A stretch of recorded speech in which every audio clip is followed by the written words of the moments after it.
Tapi berarti kaliannya lebih dipaksa buat jadi EXP berarti. Yap. Karena Pove yang di ban. Oke. Dan 2 pick yang akan langsung ditunjukkan oleh tim Liquid ID. Mid lane-nya akan menuju ke arah mana?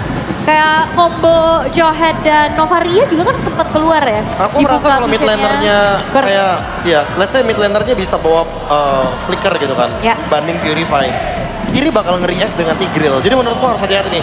Karena tim Liquid kalau seandainya mid lanernya nggak punya Purify, akan ada pertimbangan Tigreal bisa di-pick. Karena Jawhead itu enak banget loh. Cecil? Jawab juga. Yap. Oke. Cecil kayak hero purify gitu kan. Cecil. Bisa. Bagus tuh picknya. Yap. Atau, Oh tuh dia ke Selena. wah tidak, ternyata lebih ke Farsa beserta Iya. dengan Glue. Karena Purify seenggaknya. Dan langsung Tigreal Tigreal. Iya. Tanpa pikir panjang ini memang sudah disiapkan juga oleh RRQ Hoshi. Adu inisiasi yang kembali akan kita lihat. Akankah melempar Tigreal nantinya yang justru akan Waduh. membuat mereka dalam keadaan sulit? Karena siapapun yang memenangkan game yang ketiga akan menuju ke arah match point. Dan seperti apa keseruannya akan langsung dipandu oleh 2 caster kita. Langsung saja Rock the Land of Dawn. Thank you so much panelis kita sekali lagi.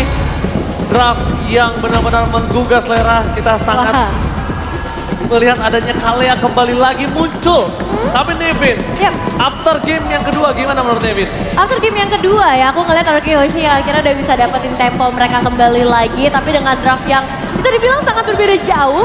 Aku mengharapkan permainan yang lebih agresif lagi. Terutama dengan adanya Suyo Jawhead di tangan tim Liquid sih. Ya, Jawhead kemarin yang sempat membuat kegaduhan dengan adanya comeback atas Onyx. Yap. Apakah Jawhead dari Widi akan kembali lagi bersinar? Atau bahkan match point kali ini akan didapatkan oleh RRQ. So Dennis Indor, mana tepuk tangannya? Let's go to the lane of town. Ini dia game ketiga kita antara tim Liquid ID versus RRQ Hoshi. Akan seagresif apa dan gimana ya caranya dari RRQ Hoshi untuk menutup potensi early game tersebut. Karena hadirnya Kalea di area XP lane ini jadi satu hal yang berbeda juga ya. Yes, dan bahkan kalau kita melihat kondisi saat ini, Hah? sekalipun Aran berhasil menunggangi seorang Dairen, ini dia bisa dibawa ke dalam turret. Itu yang berbahaya. Bisa menjadi senjata tuan makan. Makan tuan. Iya sih, itu kayak pedang bermata dua ya yang akhirnya menjadi satu masalah juga. Tapi let's see dengan hadirnya RRQ Hoshi ngebawain Kalea di area XP, harusnya secara team fight pun nggak memberikan perbedaan yang terlalu jauh. Bahkan ini harusnya bisa lebih cepat dapetin itemizations, lebih cepat dapetin damage output, atau bahkan cooldown reduction ya dari item-itemnya. Dan Widi harus sedikit ditahan terlebih dahulu. Pergerakan Susujin yang agresif ini juga harus hati-hati ya, cara menahannya nggak bisa sembarangan dari Widi. Ya, penanganan yang bisa kita lihat di sini, Widi sekalipun dia berhasil melempar Susujin, Ya. itu gambling juga loh. Benar. Tiba-tiba Yeskiel lagi ngebuka Penetra Strike, yang disambit Susujin, berubah, unleash the beast. Rawr. Gimana? Bahaya kan? Iya, ada Raudia dan Idol. Idol menuju ke arah belakang dengan second hammer dan 1 bumper splat. Gagal didapatkan tapi Diamond merubah segalanya. Menetralisir dan pakai Widi. Dengan flick of defensive yang dimiliki para pasukan dari tim Liquid. Terlalu banyak source skill yang keluar, itu dia. Dairen satu-satunya penetralisir yang dimiliki dari tim RRQ Hoshi. Karena kalau bisa kita bilang, ngomongin ke arah Idok sebagai initiate single power yang dimiliki dari RRQ Hoshi di awal. Ya. Kalau dia pakai Tigreal doang tanpa ada sosok Dairen dengan kaliannya, itu mungkin akan bisa diantisipasi. Tapi kali ini berbeda, Nevin.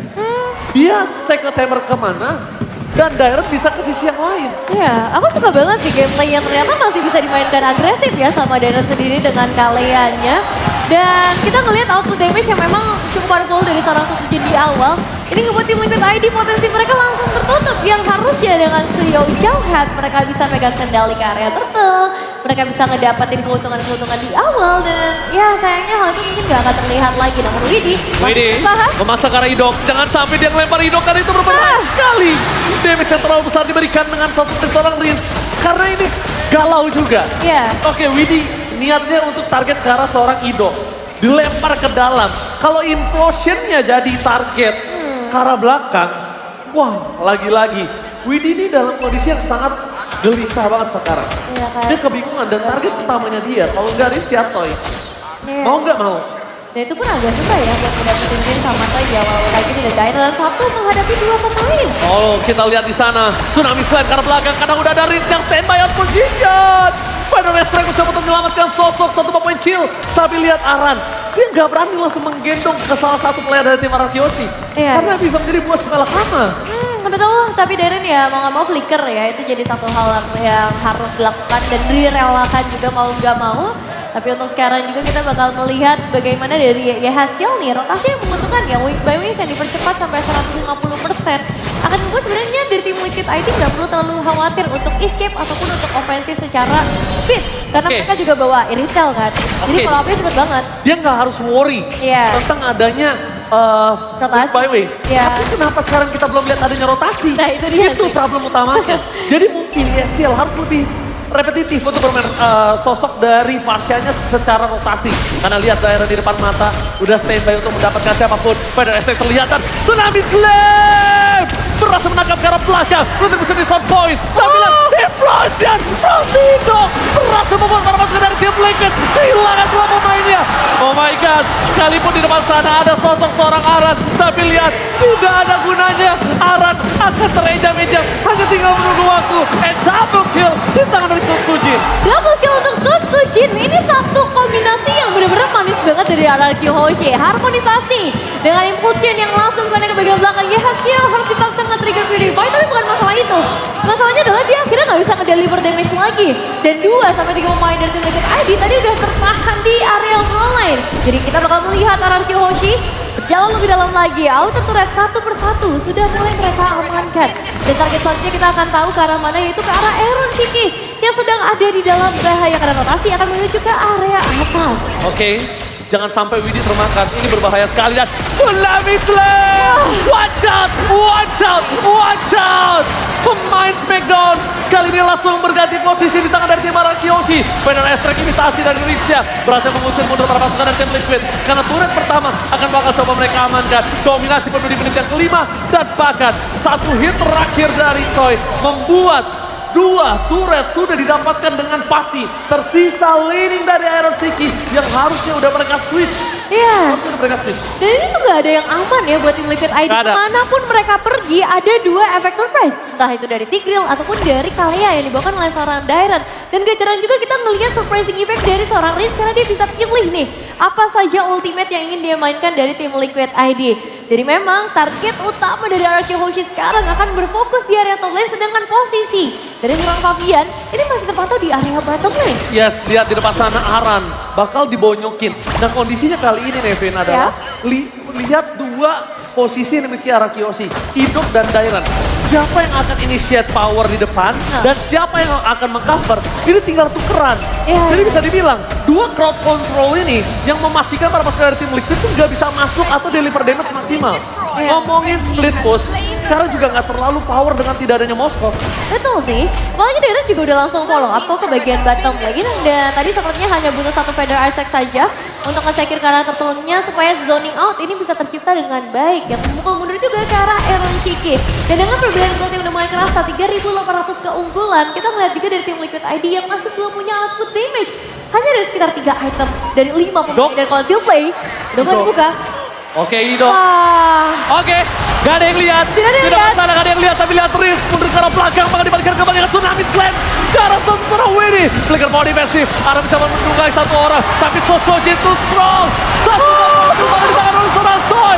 Double kill. Tembakan matang dari Toy. Flicker ofensif yang dibilang oleh sosok seorang Toy. Menjadikan satu poin yang mahal. Bahkan bukan hanya 1-2. Tapi Nevin, Yap. kita melihat initiate power dari Idok gagal, kejedot, gak Kejedot. masalah. Tapi seperti yang sudah kita bicarakan, dua, mereka tinggal pilih siapa yang maju, siapa yang mundur. betul. Jadi kayak emang ada backupan yang akan langsung hadir dari Dairon. Dan di sini jadi serba salah juga buat Widi sih. Iya. Dia mau paksa masuk, gak bisa. Dia mau counter setup, juga akan terlambat gitu buat mereka nge-follow up damage-nya. Jadi defensif sepertinya akan menjadi satu jawaban untuk saat ini dan beberapa saat ke depan sampai nantinya itemization yang dimiliki oleh Aaron Shiki. bisa seimbang dengan apa yang dimiliki dari seorang Toy. Jujur, kalau ngomongin saat ini apa yang cuma bisa dilakukan tim Liquid adalah menunggu blunder. Kenapa? Iya. Kalau ngomongin marksman mereka, itu juga butuh item. Betul. Akan cukup sulit. Kita melihat dari sini kondisinya. Dari seorang Iritel, ini itemnya baru cuma Asclaw dan juga Berserker Fury. Makanya. Ini belum bisa tembus ke arah Idok. Ngomongin ke arah Idok, tembus aja nggak, Dairon udah ngasih crowd control. Deliver damage, Toy. Sky Piercer-nya udah nyala. 3 point kill. Jadi berat banget sih. Emang harus menunggu arah Arkeologi blunder. Iya. Jadi emang tunggu counter mainnya dari tim Liquid ID, apalagi Arkeologi sekarang sudah akan mengamankan Lord yang pertama. Perfect, objektif gak cuma turtle, tapi sekarang sampai Lordnya ini juga bisa mereka mainkan. So, tim Liquid ID, wah ini mereka dalam keadaan yang sangat tidak tenang. Fabian bisa dibilang dengan Suyo jauh head yang dia bawakan, ini juga gak worse gitu. Padahal biasanya aku melihat Fabian tuh yang selalu bisa ngejar level padahal dalam kondisi yang ketertinggalan. Gimana dia mau ngejar level ketika kondisi laning kalau dia sendirian itu nggak akan ada yang aman. Iya sih. Karena sekalipun ada yang pakai initiate power dia Tsunami Slam, ada Idok. Gagal, Idok bisa main di dalam turret. Iya. Nah saat ini kondisi yang kita bisa menyaksikan adalah para pasukan dari tim Arkeologi kemungkinan besar akan bisa dinetralisir. Tapi Console Gaming menuju ke arah bottom lane, target mereka berbeda. Menuju ke arah Aran, tapi nampak Vader Aztec berhasil menyelamatkan para pasukan dari tim Liquid dari pecahnya base yang di arah tengah. Tapi Aran nggak boleh masuk lebih dalam lagi. Dia masuk lebih dalam, ini akan menjadi berbahaya untuk dia. Dairon sengaja memberikan waktu dan Tsunami Slam! Itu dia! Berhasil memancing trigger. Damage yang diberikan adalah seorang Idok nggak bisa dibendung lagi. Karena damage dari turret udah maksimal. Tapi Soljin dengan Kamehameha berhasil memberikan damage yang banyak. Walaupun tidak ada korban jiwa. Tapi setidaknya at least ini masih worth it Idok di tempat ini. Iya ya, masih sangat worth it sih. Apalagi ngelihat damage dari Reigns yang begitu menyakitkan, ngebuat Yeskel bahkan harus pulang terlebih dahulu. Dan informasi lumayan banyak sebenarnya, termasuk Purify ke arah Aaron Chiki ini udah mulai dikeluarkan juga. Jadi bisa dibilang Arkeologi nggak terlalu rugi lah untuk Lord yang pertama karena semua passive turret berhasil mereka pecahkan. Nah sekarang Yeskel dengan Genius One. Ini mungkin bisa menjadi jawaban perlahan tapi pasti mereka mulai mengejar ketertinggalan item yang terjadi. Dan sebagai defender high ground yang kuat, posisi Yeskel nggak boleh terancam. Posisi Yeskel harus dijaga dengan ketat oleh Aran atau Windy. Masalahnya mereka dua-duanya kan tipikal yang maju ya. Ya, tapi tadi aku udah lihat ketika Dairon masuk ke dalam. Iya. Itu tuh udah sengaja siapa yang dekat kena targetnya dia. Dan bahkan Idok, Implosion menuju ke sosok seorang Windy. Bahkan coba dilempar ke arah belakang. Diselamatkan oleh para pasukan dari Semar Arkeologi. Tidak ada lagi. Tapi nampaknya dengan ada Sutsujin yang tergendong oleh sosok seorang Aran. Bahkan coba dilindungi. Reigns menuju ke arah belakang biar tidak ada deliver damage. One last hit Sutsujin. Selamatan itu dia. Satu Sky Piercer aktif lagi dari seorang Toy. 4 point kill Sutsujin tidak pecah. Dan 4 point kill dari Toy dengan full dari Sky Piercer-nya. Dan mungkin akan bertambah lagi ya. Ngelihat ini dua damage dealer-nya dapetin makanan yang sangat mengenyangkan untuk mereka. Dan Arkeologi 8.000 keunggulan gold sudah ada di tangan mereka. Great Dragon Spear untuk Aaron Shiki. Tapi apakah item ini akan membantu deliver damage-nya?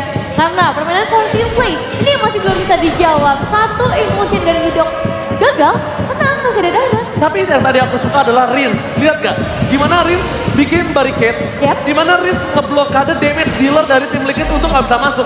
Sekalipun maksa masuk, ya minimal akan ada barter. Benar. Sutsujin memang shuttle, tapi para pasukan dari tim Liquid juga pasti akan ada yang hilang. Iya. That's why dari tim Liquid ada baiknya. Dibanding dia harus kehilangan 2. Aran dan 1 orang lagi, mending dia kehilangan Aran aja yang udah pasti hilang. Bener sih. Mereka harus mulai merelakan salah satunya ya. Untuk Dibanding betul dapat keuntungan yang lebih banyak kan. Karena itu dalam posisi kayak gini. Nafasnya masih ada. Betul. Dan mereka harus cari pertukaran. Daripada diam-diam doang gak dapat poin eliminasi. Kayaknya akan jauh lebih baik hilang 2 tapi dapat Sutsujin atau dapat Toy. Untuk memecahkan ya at least taking Sky Pierce atau ngedapetin gold juga. Supaya mereka bisa kejar nih 9.000 perbedaan goldnya. Ditambah lagi sekarang wave minion ini benar-benar ditahan, akan didorong dengan waktu yang sama bersamaan juga dengan Lord yang muncul dari area mid lane. Wah ini sih aku bener-bener ngeliat Toy-nya bebas banget mainnya. Gak masalah, gak peduli lo pada ngeluarin crowd control kayak apa. Widdy sekalipun masuk gak masalah. Kenapa? Widdy keluarin flickernya, Idok bisa nge-cover. Iya. Ada Dairon di sana initiate. Oh, Jadi Dan udah ada win of nature dari seorang Toy. Ya, ini benar-benar bebas banget dan lihat di setengah sana. Para pasukan dari tim Arkeoshi bermain dengan ada bottom lane. Damage untuk Gaston Iron Siki. Bahkan lihat tsunami slam. Meanwhile Rinsya, dua tim yang berbeda. Membuat tim Liquid porak-poranda. Ini bencana. Tim Liquid benar-benar dihantam.